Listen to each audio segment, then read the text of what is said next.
Film की शुरुआत एक स्कूल में चल रहे बास्केटबॉल मैच से होती है। तभी हॉर्स नाम के खिलाड़ी की नजर दर्शकों के बीच खड़ी एक जलती हुई काली परछाई पर पड़ती है। उसे देखकर वो घबरा जाता है, मगर खुद को संभालते हुए दोबारा खेल पर ध्यान लगाने की कोशिश करता है। डीन गेंद हॉर्स को पास करता है और हॉर्स उसे हवा में उछाल देता है। गेंद सीधे बास्केट की तरफ बढ़ती है। उसी समय हॉर्स देखता है कि वही जलती हुई काली परछाई बास्केट के नीचे खड़ी है और धीरे धीरे उसकी तरफ बढ़ रही है। दूसरी ओर गेंद बिल्कुल सही निशाने पर जाकर बास्केट में गिर जाती है। जैसे ही वो परछाई उसके करीब पहुंचने वाली होती है, पूरे स्टेडियम में जीत की खुशी में जोरदार शोर मच जाता है। डर के मारे हॉर्स तुरंत लॉकर रूम की तरफ भागता है। अंदर पहुंचते ही वो कांपते हुए अपना लॉकर खोलने लगता है। उसके पूरे शरीर में डर की वजह से सिहरन दौड़ रही होती है। वो लॉकर से कोई चीज निकालता है और उसे नष्ट करने का फैसला करता है। उसी वक्त उसे उस परछाई के भारी कदमों की आवाज अपनी तरफ आती सुनाई देती है। उसके पहुंचने से पहले ही वो उस चीज को एक वजनदार प्लेट से तोड़ देता है। फिर वो बड़बड़ाता है कि अब वो खत्म हो चुकी है और जोर से चिल्लाता है कि मुझे अकेला छोड़ दो। डरते डरते वो आगे बढ़कर देखने की कोशिश करता है कि क्या परछाई सच में गायब हो गई है। तभी अचानक दरवाजा खुल जाता है, लेकिन अंदर वो परछाई नहीं बल्कि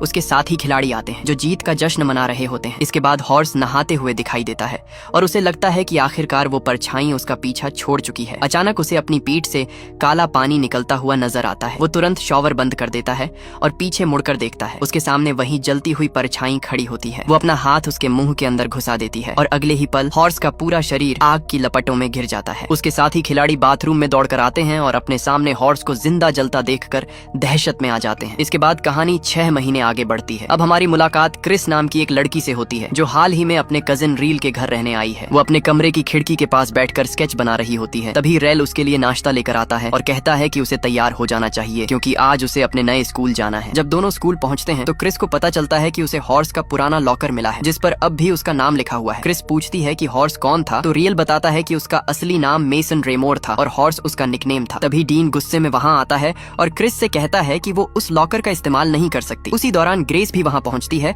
और रियल से क्रिस के बारे में पूछती है। रियल बताता है कि क्रिस उसकी कजिन है। डीन फिर क्रिस का मजाक उड़ाते हुए कहता है कि उसने सुना है वो अपने पिता को मारने के बाद ड्रग रिहैब से बाहर आई है। तभी एली बीच में आकर डीन से बकवास बंद करने को कहती है, लेकिन वो फिर भी क्रिस का मजाक उड़ाता रहता है। अचानक क्रिस जोरदार लात मारकर डीन को गिरा देती है। उसी समय उनके टीचर मिस्टर क्रेवन वहां आ जाते हैं और क्रिस, डीन, रेल और ग्रेस को डिटेंशन दे देते हैं।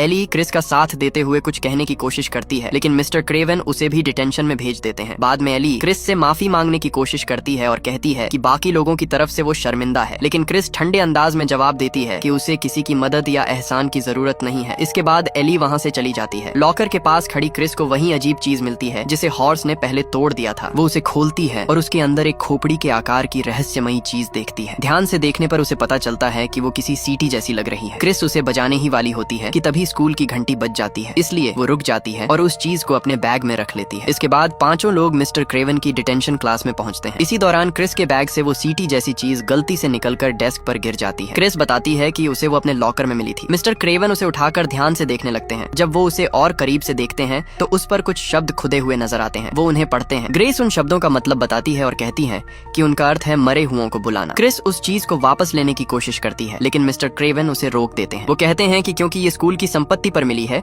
इसलिए अब वो इसे अपने पास रखेंगे। इसके बाद वो डिटेंशन खत्म कर देते हैं और सजा के तौर पर उन सबको एक प्रोजेक्ट दे देते हैं। बाद में एली सुझाव देती है कि शाम को सब लोग ग्रेस के घर मिलकर प्रोजेक्ट पर काम करें। उधर क्लासरूम में मिस्टर क्रेवन इंटरनेट पर ऐसी ही चीजों के बारे में खोजबीन कर रहे होते हैं। उन्हें पता चलता है कि इस तरह की चीजें बहुत ऊंची कीमत पर बिक सकती हैं। उसकी असली कीमत जानने के लिए वो तय करते हैं कि पहले जांचा जाए कि वो सही से काम भी करती है या नहीं। जैसे ही वो उस सीटी में फूंक मारते हैं, क्लासरूम के दरवाजे का कांच अचानक चटक जाता है। ये देखकर वो चौंक जाते हैं और समझ जाते हैं कि वो रहस्यमयी चीज सचमुच काम करती है। दूसरी तरफ रील को याद आता है कि उसकी किताब क्लासरूम में ही रह गई है। वो जल्दी से उसे लेने वापस जाता है। वहां पहुंचकर वो देखता है कि मिस्टर क्रेवन क्लासरूम से निकलकर वॉशरूम की तरफ जा रहे हैं। रेल अंदर जाकर अपनी किताब उठाने लगता है, लेकिन तभी उसकी नजर मिस्टर क्रेवन के लैपटॉप पर पड़ती है। स्क्रीन पर उस रहस्यमयी चीज की बेहद ऊंची बिक्री कीमत देखकर वो हैरान रह जाता है। स्कूल के बाहर एक लड़का क्रिस के पास आता है और उससे बात करने लगता है। वो अपना नाम नोआ बताता है और कहता है कि वो एक युवा पादरी है। क्रिस उसे बताती है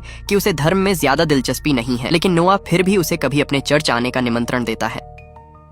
हालांकि अगले ही पल वो क्रिस को नशे की चीजें बेचने की कोशिश करने लगता है। उसी समय रेल बीच में आ जाता है, लेकिन नोआ आसानी से उसे काबू कर लेता है। वो रेल को धमकी देता है और वहां से चला जाता है। उसके जाने के बाद रेल क्रिस को बताता है कि इस शहर के माता पिता नोआ को बहुत सम्मान देते हैं और अपने बच्चों को उसके चर्च भेजते हैं, लेकिन असलियत में वो उन्हें नशे की चीजें बेचता है और उसकी वजह से एक बच्चे की मौत भी हो चुकी है। इसके बाद दृश्य फिर मिस्टर क्रेवन की तरफ जाता है, जो एक शानदार छुट्टी की बुकिंग कर रहे होते हैं, लेकिन तभी उन्हें एहसास होता है कि वो रहस्यमयी चीज गायब है। वो घबराकर उसे हर जगह ढूंढने लगते हैं, मगर वो कहीं नहीं मिलती। दूसरी ओर सभी लोग प्रोजेक्ट पर काम करने के लिए ग्रेस के घर इकट्ठा हो जाते हैं। तभी रील सबको वो रहस्यमयी चीज दिखाता है जिसे उसने चुपके से मिस्टर क्रेवन की डेस्क से चुरा लिया था। उधर स्कूल में मिस्टर क्रेवन को गलियारे से कुछ अजीब आवाजें सुनाई देती हैं। वो जांच करने के लिए क्लासरूम से बाहर निकलते हैं और सफाई कर्मचारी चार्ली को आवाज लगाते हैं। उसी समय उनकी नजर एक आदमी पर पड़ती है जो अस्पताल के कपड़े पहने हुए गलियारे में बिल्कुल स्थिर खड़ा होता है। मिस्टर क्रेवन उसे चेतावनी देते हैं कि उन्होंने सुरक्षा कर्मियों को बुला लिया है और स्कूल बंद हो चुका है। वो आदमी धीरे धीरे उनकी तरफ बढ़ने लगता है, लेकिन तभी अचानक चार्ली मिस्टर क्रेवन के पीछे आ जाता है, जिससे वो बुरी तरह चौंक जाते हैं। जब वो दोबारा सामने देखते हैं तो वो रहस्यमयी आदमी गायब हो चुका होता है। मिस्टर क्रेवन वापस अपने क्लासरूम में लौट आते हैं, लेकिन थोड़ी देर बाद उन्हें महसूस होता है कि सांस लेते समय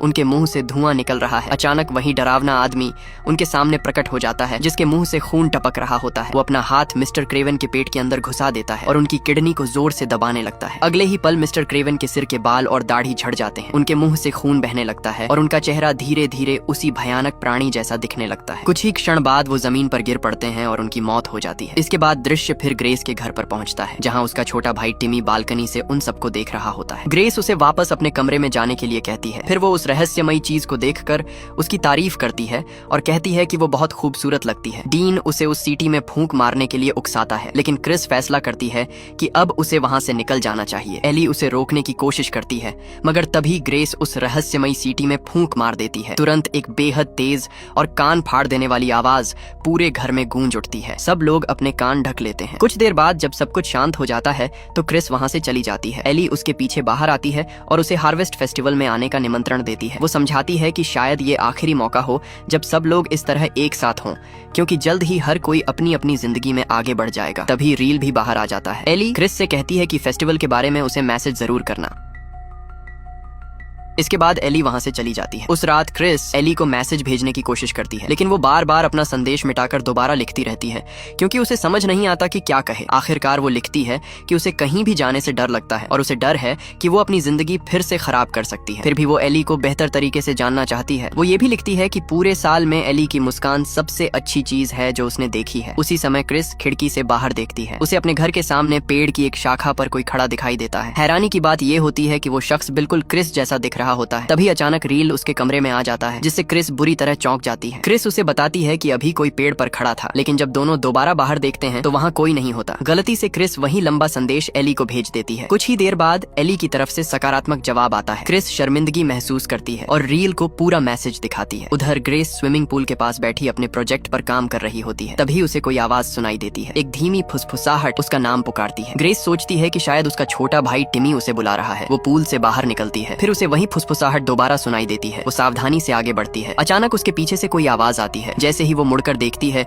कोई चीज तेजी से उसके पीछे से रेंगती हुई निकल जाती है। फिर उसकी नजर फर्नीचर के पीछे छिपे किसी व्यक्ति पर पड़ती है। उसे लगता है कि शायद डीन उसे डराने की कोशिश कर रहा है। घबराते हुए वो फर्नीचर की तरफ बढ़ती है, लेकिन जब पीछे झांक कर देखती है तो वहाँ कोई नहीं होता। तभी अचानक कोई उसे छू लेता है। ग्रेस चीख पड़ती है और तुरंत पीछे मुड़ती है। वहाँ थोड़ी दूरी पर टिमी खड़ा होता है। वो बताता है कि उनकी माँ उसे अंदर बुला रही है। इस पूरी घटना से ग्रेस बुरी तरह डर जाती है। अगली सुबह स्कूल में मिस्टर क्रेवन की मौत पर शोक सभा रखी जाती है। ग्रेस क्रिस और रेल को बताती है कि पिछली रात मिस्टर क्रेवन की मौत हो गई थी। एली कहती है कि उन्हें फेफड़ों का कैंसर था। सभा के दौरान एली की नजर अपने सामने बैठी एक लड़की पर पड़ती है। अचानक उस लड़की का सिर कांपने लगता है और हड्डियों के चटकने जैसी डरावनी आवाजें आने लगती हैं। धीरे धीरे वो अपना सिर पीछे की ओर मोड़ती है। फिर उसका चेहरा बदलकर एली जैसा दिखने लगता है। इसके बाद वो धीरे से एली का नाम फुसफुसाती है। उसी समय ग्रेस कंकाल वाली सीटी वापस क्रिस को लौटा देती है। जब एली दोबारा सामने देखती है तो वो रहस्यमयी लड़की गायब हो चुकी होती है। इसके बाद क्रिस फैसला करती है कि उसे वो रहस्यमयी चीज मेसन के परिवार को लौटा देनी चाहिए। एली उसकी बात से सहमत हो जाती है और उसके साथ चलने की पेशकश करती है। फिर दोनों मेसन के घर पहुंचती हैं।